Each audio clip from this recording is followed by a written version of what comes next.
জেলা পর্যায়ে আমরা এইটার ব্যাপারে আমরা অত্যন্ত কঠোর অবস্থানে থাকবো, যাতে আমাদের অ্যাক্সিডেন্টের সংখ্যা আমরা কমিয়ে আনতে পারি, আমাদের জীবন যাতে রক্ষা পায়। আর আমরা আরেকটি বিষয়ে, যেমন আজকে তো ঈদযাত্রা বেশ শুরু হয়েছে, বেশ চাপ আছে রাস্তার উপরে, কালকে চাপটা হয়তো আরও বাড়বে। পরশু দিনে আমরা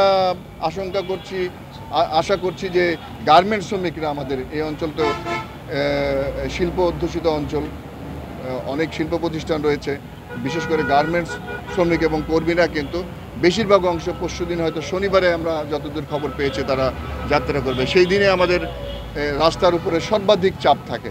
সেইগুলোর ক্ষেত্রে আমরা এবারে কিন্তু বিজিএমইর সাথে, ইন্ডাস্ট্রিয়াল পুলিশ, মেট্রোপলিটন পুলিশ সবার সাথে সমন্বয় সাধন করেছি যে যাতে ম্যাক্সিমাম গার্মেন্টস কর্মীরা তারা যাতে তাদের ইন্ডাস্ট্রি বা ফ্যাক্টরির যে প্রেমিসেস আছে, ফ্যাক্টরির প্রাঙ্গণ থেকেই যাতে গাড়িতে উঠে যান। তারা আগের থেকেই যদি এই ম্যানেজমেন্টটা করেন, যে গাড়িগুলো আগেই ঠিক করবেন, ম্যানেজমেন্ট একটু যদি সাহায্য করেন, আমাদের পুলিশ এটা সমন্বয় সাধন করবে। এভাবে যদি বেশিরভাগ এই গার্মেন্টস কর্মী যারা ঈদযাত্রায় সামিল হচ্ছেন, তারা যদি তার ফ্যাক্টরি প্রেমিসেস থেকে, ফ্যাক্টরির যে এলাকা সেইখান থেকে যদি তারা গাড়িতে উঠে যান, তাহলে কিন্তু রাস্তায় এই পরিমাণ জটলা হয় না, তাদের ভোগান্তিও কমে।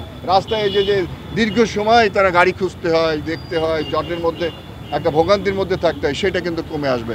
এজন্য আমরা গার্মেন্টস কর্মী ভাই যারাই আমাদের শ্রমিক ভাইরা রয়েছেন তাদের প্রতি যেমন আহ্বান জানাই, এবং এর সাথে যে ব্যবস্থাপনার মালিক রয়েছেন, কর্তৃপক্ষ রয়েছেন, তাদের প্রতিও আমরা আহ্বান জানাই যে আপনারা এই ব্যবস্থাটা নেবেন।